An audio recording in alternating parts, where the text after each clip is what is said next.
Bonjour. Le 3 janvier promet d'être une journée intense astrologiquement. Pour commencer, Vénus fait son entrée en Poisson, ce qui va la rendre particulièrement tendre. Mais attention, cette énergie peut aussi nous pousser à idéaliser les choses, voire à fuir la réalité. Si vous vous sentez attiré par des idées, des personnes ou des situations qui semblent presque trop belles pour être vraies, prenez le temps de vérifier ce qui se cache derrière cette image idéale. Dans le même temps, la Lune encore en Verseau est carrée à Uranus en Taureau, et ce carré peut agir comme un coup de fouet émotionnel. Surtout qu'avec la plongée de Vénus en Poisson et l'intensification de l'opposition Mars-Pluton, il y a un vrai risque de réaction impulsive, voire d'action radicale.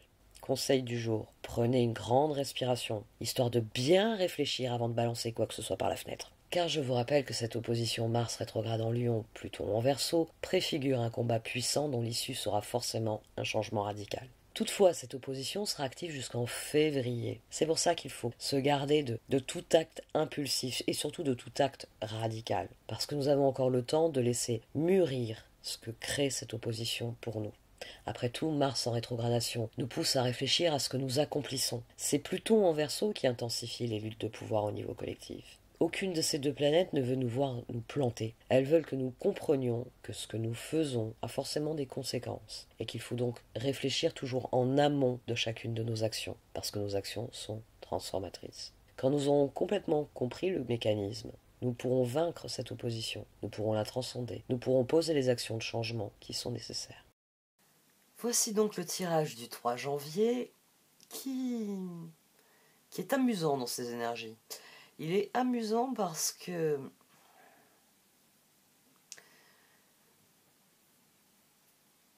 certaines reviennent. Le magicien ici et ici. Du coup, comme c'est la position négative, comment interpréter qu'ici il est positif de devenir un magicien et qu'ici il ne sera pas positif d'être devenir un magicien. C'est la principale difficulté quand vous tirez plusieurs jeux en même temps. Il faut percevoir les lignes directrices, position 1, position 2, position 3, et comment elles se raccordent les unes aux autres. Position 4, position 5, comment elles s'entrecroisent. Ça vient nous parler de ce qui peut nous faire trébucher, ce qui peut entraver notre action. Donc ici, ça peut couper notre action et empêcher d'obtenir ce résultat-là. Ici, au contraire, on accompagne l'action et on aboutit au résultat que nous promettent les cartes pour la fin de la journée. Donc ici, ce qui pourrait nous empêcher d'être un magicien qui y croit dur comme fer, parce que 7 de bâton magicien, on y croit et on y va. Le choix est plus qu'évident. Ici, on a le 4 d'épée, le monde, puis le magicien. Et le 4 d'épée, il n'y a pas d'autre épée dans le tirage. Par contre, il y a un 4 de bâton ici, qui démarre le tirage. On a tempérance ici, sur une transformation. Transformation qui est forcément ici, puisque 6 c'est 7, 13. Le tirage est très amusant parce que c'est vraiment les lignes d'entrecroisement qui lui donnent tout son sens. 4 de bâton, chevalier de pentacle. On a quelqu'un qui ici se lève déterminé à bénéficier et à entretenir, à embellir le 4 de bâton dont il dispose déjà. C'est à la fois la force du chevalier de pentacle et son but. Chevalier de pentacle, ils sont très forts pour ça. Chevalier de pentacle, comme il y a cette idée de constance, ce qui le motive est forcément un but en soi. C'est parce qu'il veut du 4 de bâton qu'il s'appuie sur le 4 de bâton pour obtenir un meilleur 4 de bâton. Chevalier de pentacle, chaque jour il pose une pierre à l'édifice et il renforce l'édifice. Donc il y a cette énergie extrêmement stable pour démarrer la journée. Elle se poursuit ici avec du 7 de pentacle. Et c'est là qu'arrive l'instabilité, le 6 de coupe. C'est là qu'arrive l'instabilité parce que j'ai un 2 d'épée, j'ai le changement ici, et j'ai abandonné et libéré. Et d'ailleurs, l'océan vous dit justement de vous ressourcer à l'océan pour vous libérer, pour laisser partir les mauvaises énergies. Donc, et l'humour est un excellent moyen aussi d'abandonner et de libérer. Donc, il va y avoir du changement demain, n'en déplaise à ce chevalier de Pentacle qui est bien décidé à faire progresser les choses. Et le facteur d'instabilité, c'est les autres. 6 de coupe. Et en plus, les autres, ici, le 6 de coupe, comme je le dis à chaque fois, c'est toutes les personnes qu'il y a autour de vous. Parce que c'est des personnes dont l'âme est appelée à interagir avec la vôtre. Parfois, c'est juste... l'exemple que je donne beaucoup, c'est le facteur. Voilà. C'est tous les jours, par exemple, si vous passez à ces horaires de travail, ou une fois par semaine, parce qu'il n'y a que le samedi que vous êtes là, ou quand il passe, vous avez une simple interaction avec cette personne.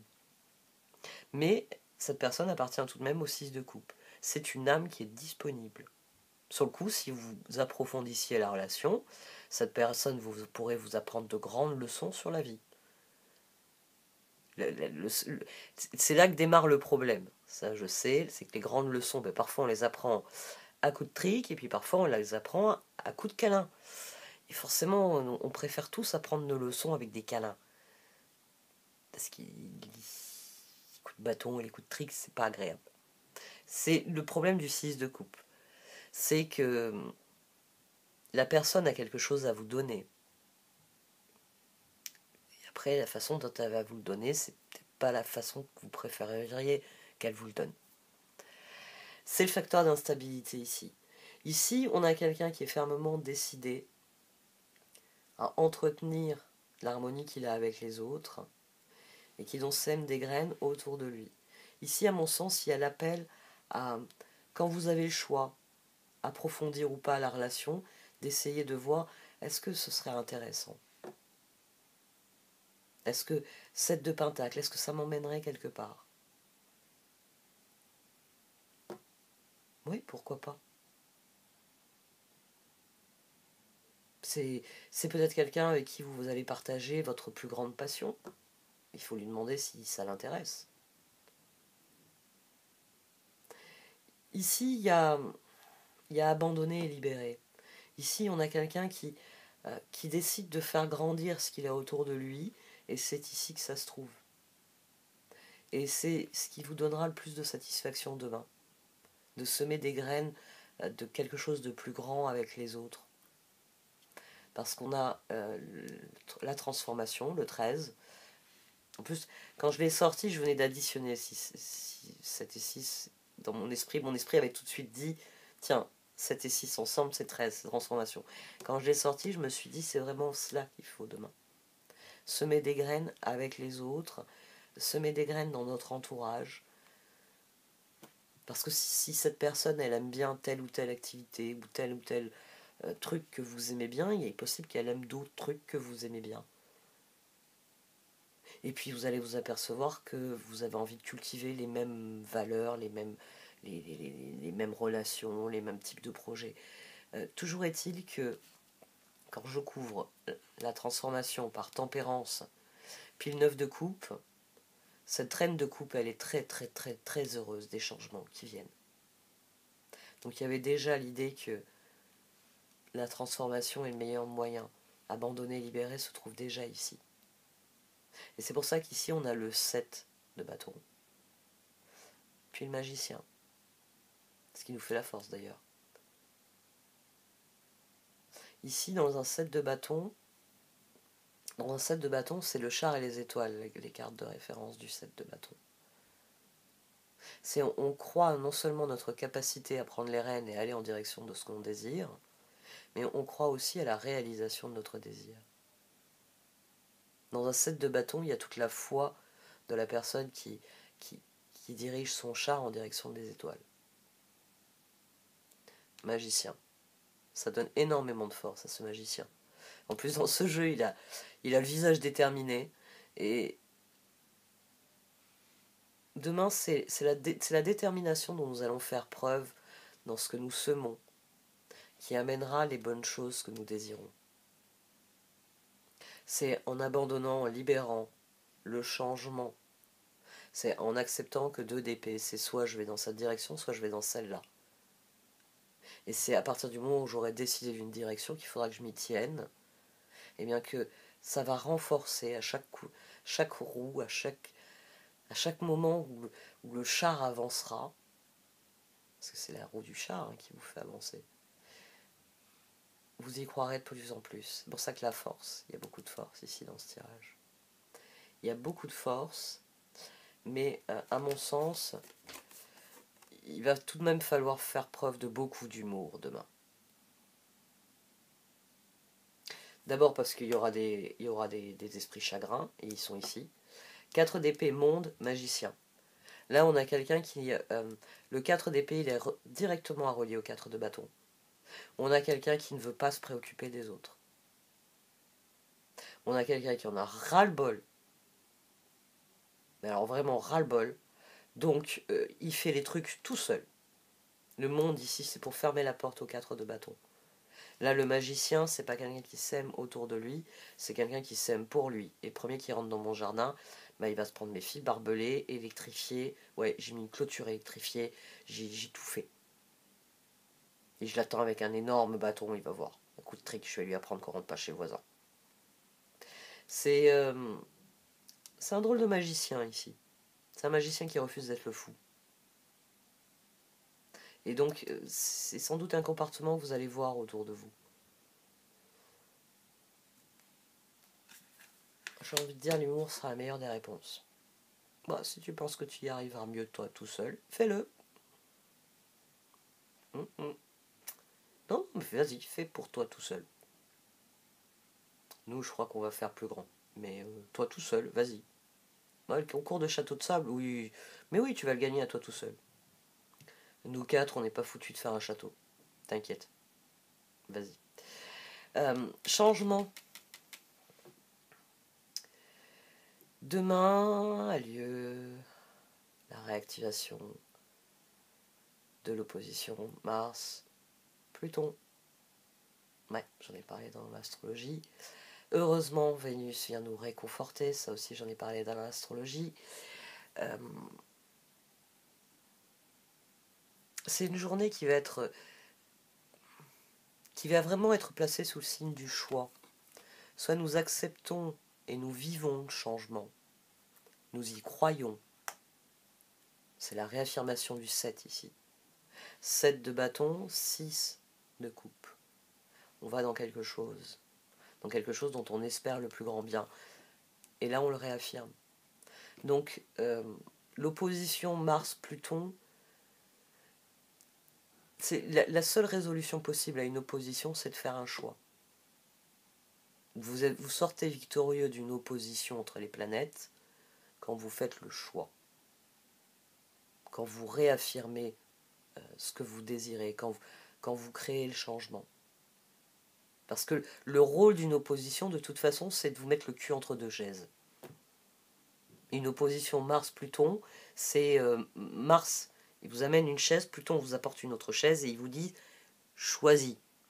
Et vous restez prisonnier de l'opposition tant que vous n'avez pas décidé de laquelle vous voulez. Parfois, il arrive qu'il faille prendre une chaise pour taper sur l'autre chaise. Parfois, faire un tas de bois, c'est une méthode qui peut être brutale, mais qui peut faire comprendre à Mars et Pluton que vous êtes la troisième voie. Une opposition, c'est toujours très intéressant, parce que vous pouvez choisir une chaise comme une autre, vous en avez parfaitement le droit. Ou vous pouvez décider que vous allez empiler les chaises et vous asseoir bien plus haut que ce qui était prévu.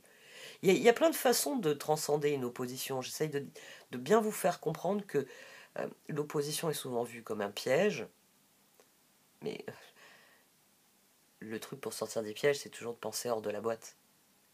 Donc, demain, Mars, la planète de l'action, va vous demander, Pluton, ce que vous voulez faire. Appuyez-vous sur Vénus, puisqu'elle est en conjonction avec la Lune en Poisson, le signe par-dessus tout qui est conscient, j'ai envie de dire, de tout ce qu'il peut y avoir de sous-jacent dans le courant de la vie. Appuyez-vous sur votre sentiment, votre émotion. Vous savez, quand je vous explique que les émotions, c'est le yo-yo, et le sentiment, c'est la façon dont les émotions s'inscrivent dans le sentiment. Est-ce que j'ai eu plus d'émotions positives que d'émotions négatives? Donc mon sentiment était plutôt positif. Si par contre j'ai eu plus d'émotions négatives, mon sentiment est plutôt négatif. Mais Ce qu'il y a de bien avec les émotions, c'est que parfois elles mettent vraiment le doigt à un truc auquel on n'aurait pas pensé. C'est-à-dire que quand une émotion vient, justement d'être capable de la mettre dans une catégorie, sentiment, ça va vous aider à affiner votre grille de réflexion. Pourquoi est-ce que ça suscite plutôt de la colère que de la peine? Pourquoi est-ce qu'au contraire, ça suscite plutôt de la tristesse que de la souffrance? C'est pour ça que, là, ça a été un de mes gros chevals de bataille ces dernières semaines avec plusieurs personnes. Le vocabulaire est la chose la plus importante qui soit. Il ne faut jamais perdre une occasion de comprendre les finesses d'un mot et de découvrir tous les autres mots qui peuvent affiner l'expression de ce qu'on a dit au départ. C'est très très très très très important. Parce que c'est assez effarant l'appauvrissement actuel de la langue et l'appauvrissement de la capacité des gens à dire les choses. C'est très effrayant. Parce que c'est comme ça qu'on retourne à l'âge des cavernes, c'est quand on n'est plus capable d'élaborer une pensée. Et oui, même ces mots-là, je viens de les choisir. Élaborer une pensée. Quand on élabore quelque chose, on le travaille, on le retravaille.